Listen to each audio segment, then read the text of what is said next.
আমি আজকে বানাচ্ছি এই ব্রাহ্মী শাক। কী করে রান্না করছি পুরো ভিডিওর সাথেই থাকুন, আশা করছি ভিডিওটা আপনাদের উপকারে আসবে।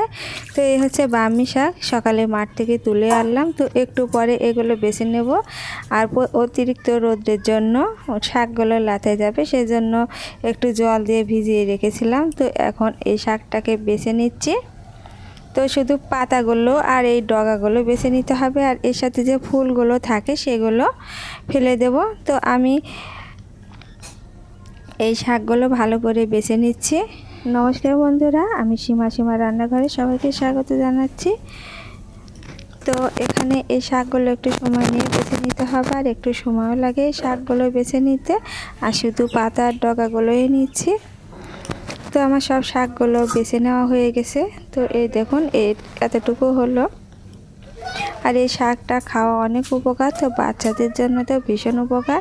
তো এবারে আমি রান্না প্রসেসে চলে আসলাম। তো এবারে কড়াইতে আমি পরিমাণ মতো তেল দিয়ে নিচ্ছি।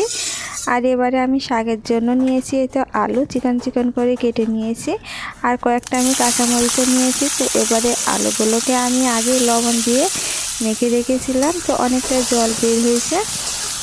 তো এবারে আমি আলুগুলো দিয়ে কিছুক্ষণ ভেজে নেব। তো এবারে দিয়ে দিলাম পরিমাণ মতো হলুদ। তো লবণ যেহেতু আমি আগে দিয়ে নিয়েছি, সেজন্য লবণটা আমি এবারে দিলাম না। তো এই আলুটাকে এবারে নেড়ে আমি ভালো করে একটু ভেজে নেব নরম হয়ে আসা পর্যন্ত। আর এই দেখুন, দেখে বুঝতেই পারছেন আলুটা অনেকটা ভাজা হয়ে গিয়েছে। তো এবারে দিয়ে দিব যে শাক আমি ধুয়ে নিয়েছি। তো এই শাকগুলো দিয়ে দিচ্ছি। আর এই শাকটা অনেকটাই তেতো থাকে, আর খেতেও অনেকটা উপকারী, আর ব্রেনের জন্য অনেকটা উপকার এই শাকগুলো। তো সেজন্য আমি একটু আলু দিয়ে ভেজে নিচ্ছি। তো যাদের বাড়িতে বাচ্চা আছে, তো তারা তো অত তেতো খেতে পারবে না, সেই জন্য একটু আলু দিয়ে এইভাবে রান্না করে দেবেন, তাহলে খুব সহজেই খেয়ে নেবে আর খেতেও ভালো লাগবে। তো এই শাকটা হতে তো অতটা দেরি লাগে না, খুব সহজে হয়ে যায়, শুধু আলুটা ভাজতে যেটুকু দেরি। তো আমার এই শাকটা প্রায় হয়ে গেছে। তো বন্ধুরা, আমার চ্যানেলটিকে লাইক করে দেবেন এবং সাবস্ক্রাইব করে পাশের বেল আইকনটি অন করে দেবেন। যখনই কোনো নতুন ভিডিও ছাড়বো সবার আগে দেখতে পাবেন।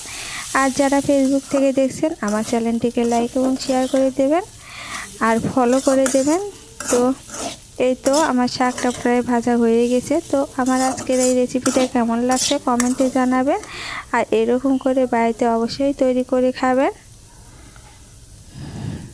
আর এই শাকগুলো মাঠে কিংবা যে কোনো জমির আলে অনেক দেখা যায়। তো তুলে এনে এই শাকটা রান্না করলে বড়দের বাচ্চাদের সবার জন্য অনেক উপকারী।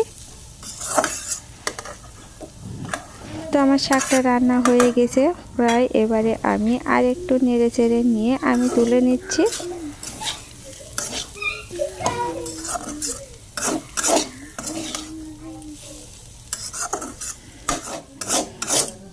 তো ব্রাহ্মী শাক বাচ্চাদের স্মৃতিশক্তি বৃদ্ধিতে সাহায্য করে, এবং বড়দেরও তো এটা আছে অনেক গুণাগুণ। তো তেতোর জন্য, ডায়াবেটিস রোগীদের জন্য তো অনেক উপকারী। তো যাই হোক, এবারে আমি তুলে নিলাম। তো শাকটা দেখুন কতটা সুন্দর হয়েছে ভাজা। তো এই ছিল আমার আজকের এই রেসিপি। পরবর্তী রেসিপি দেখার অনুরোধ জানিয়ে এখানেই বিদায় নিচ্ছি। সবাই ভালো থাকবেন, সুস্থ থাকবেন। নমস্কার।